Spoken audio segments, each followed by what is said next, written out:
La cour d'assises est une juridiction emblématique, très présente dans notre imaginaire collectif. Ces décisions sont souvent attendues, volontiers commentées. Mais comment sont-elles prises? Les débats sont terminés, les experts, les témoins et les parties ont été interrogés.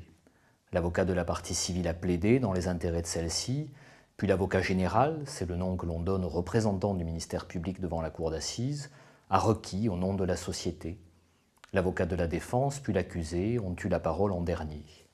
La cour, composée de 3 magistrats professionnels, et le jury, 6 jurés en première instance, 9 en appel, se retire pour délibérer, c'est-à-dire pour prendre une décision après que chacun ait pu manifester son opinion par un vote dont les règles sont généralement méconnues.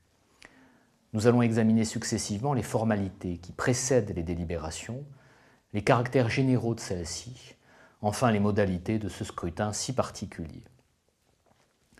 S'agissant des formalités qui précèdent les délibérations, celles-ci sont au nombre de 3. Elles concernent l'abandon du dossier, les instructions données au juré par le président, enfin le retrait de l'accusé. S'agissant de l'abandon du dossier, la Cour se retire sans que le dossier soit mis à sa disposition. La règle peut paraître étrange. Elle obéit en réalité à de grands principes juridiques. Le principe de l'oralité des débats, conjugué au principe du contradictoire, commande en effet que la Cour forme sa conviction uniquement d'après les débats et non après une éventuelle consultation de la procédure. Une fois les débats clôturés, le dossier est donc remis au greffier de la Cour qui ne participe pas aux délibérations. Le président conserve exclusivement l'ordonnance de mise en accusation ou, en cas d'appel, l'arrêt rendu en première instance. Ces documents comportent une synthèse complète de la procédure ainsi que les éléments à charge et à décharge. Si la consultation de la procédure s'avérait indispensable, elle pourrait être organisée, mais en présence de toutes les parties. Qu'en est-il de l'instruction donnée au juré? Le président de la Cour donne solennellement lecture de l'article 353 du Code de procédure pénale, qui intéresse pour l'essentiel leur intime conviction, que nous examinerons dans une prochaine vidéo. Le retrait de l'accusé. L'accusé, une fois les débats terminés, va rester à la disposition de la Cour dans les geôles de l'enceinte judiciaire. S'il avait comparu libre, il ne peut quitter les lieux et reste sous la surveillance de la police dans l'attente du délibéré. Quels sont les caractères généraux de ces délibérations? Les délibérations, c'est-à-dire les débats au sein de la Cour et du jury, obéissent à 2 grands caractères. Elles sont communes à la Cour et au jury, et elles sont couvertes par un secret général et absolu. Voyons d'abord la communauté de délibération de la Cour et du jury. Chaque magistrat composant la Cour et chaque membre du jury dispose d'une voix égale. Les jurés supplémentaires, désignés en début de session pour pallier l'indisponibilité d'un juré titulaire au cours du procès, assistent aux délibérations sans pouvoir y participer. Ces délibérations sont couvertes par un secret général et absolu. Ce principe emporte 3 conséquences. Nul ne peut entrer ou sortir de la salle des délibérations sans l'accord du président. Aucun procès-verbal relatif aux délibérations n'est dressé. Enfin, le secret perdure après le procès. Voyons maintenant les opérations de vote au cours des délibérations. Le scrutin sur la peine succède logiquement et immédiatement à celui sur la culpabilité. S'agissant du scrutin sur la culpabilité, la Cour et le jury doivent répondre, par oui ou par non, à différentes questions en fonction du dossier qui leur est soumis, selon qu'il y a plusieurs accusés, plusieurs crimes, des circonstances aggravantes ou des causes d'irresponsabilité sur lesquelles il faut se prononcer. Il y a donc plusieurs votes qui se succèdent. Les règles relatives à ces scrutins sont précises. Il y a un scrutin par question, qui peut donner lieu à plusieurs votes pour que la majorité requise se dégage. Les votes blancs ou nuls sont favorables à l'accusé. Toute décision défavorable à l'accusé doit être prise à la majorité des 2/3, soit 6 ou 9 selon la composition de la Cour. S'agissant du scrutin sur la peine, celui-ci s'inscrit dans un formalisme pointilleux qui s'explique par la solennité de l'acte et la nécessité pour les jurés d'avoir à l'esprit quelques notions juridiques dont la compréhension n'est pas toujours évidente. Ce scrutin intervient sans discontinuer après la délibération sur la culpabilité.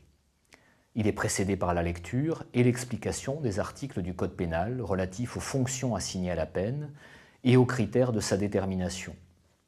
Le maximum de la peine encourue ne peut être prononcé qu'à la majorité qualifiée des 2/3. Les opérations de vote sur la peine connaissent par ailleurs une certaine spécificité, afin de permettre aux délibérations de ne pas s'enliser.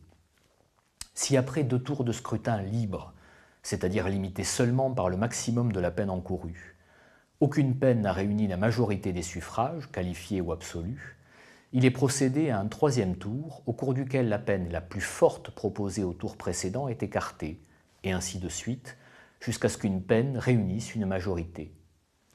Le choix de la peine, par principe libre, connaît également des règles qui s'imposent aux votants. La peine ne peut être inférieure à 2 ans si la perpétuité est encourue.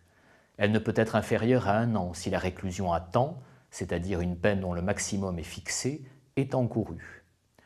L'échelle des peines en matière criminelle est fixée par la loi. Perpétuité, 30 ans, 20 ans, 15 ans. Les peines de réclusion ne peuvent jamais être assorties du sursis. La motivation de la peine est désormais obligatoire. Auparavant, seule la motivation de la décision sur la culpabilité était imposée. Quelles sont les conséquences de la mise en œuvre de ces règles complexes? Lorsque la peine encourue est la réclusion de 30 ans, il ne peut être prononcé, en l'absence de majorité qualifiée des 2/3, une peine supérieure à 20 ans. Les peines de 23 ou 27 ans, par exemple, ne peuvent pas être prononcées. Lorsque la peine encourue est la réclusion de 20 ans ou moins, la peine prononcée peut être de n'importe quelle durée inférieure à celle-ci, donc de 19 ans à 1 an. Si la peine prononcée est inférieure à 10 ans, il s'agit alors d'une peine de nature correctionnelle et non plus d'une peine de réclusion. Le sursis devient possible, à condition toutefois que la peine prononcée soit d'une durée inférieure ou égale à 5 ans. On parle souvent de période de sûreté. Que recouvre exactement cette notion? Il s'agit de la durée de détention durant laquelle le condamné ne pourra bénéficier d'aucun aménagement de peine. Il effectue cette durée d'enfermement dans son intégralité. C'est une mesure qui répond à la gravité du crime commis et éventuellement à la personnalité du criminel. Ici encore, quelques règles techniques président au prononcé de la période de sûreté. D'une part, la Cour n'a pas à statuer sur la période de sûreté quand elle est de droit. Elle est de 18 ans si la perpétuité est prononcée et de la moitié de la peine si une réclusion à temps est prononcée. D'autre part, la durée de la période de sûreté peut être allongée quand la loi le prévoit et sous réserve d'une motivation spéciale de l'arrêt de condamnation. En matière de crime terroriste, la période de sûreté peut ainsi être portée à 30 ans.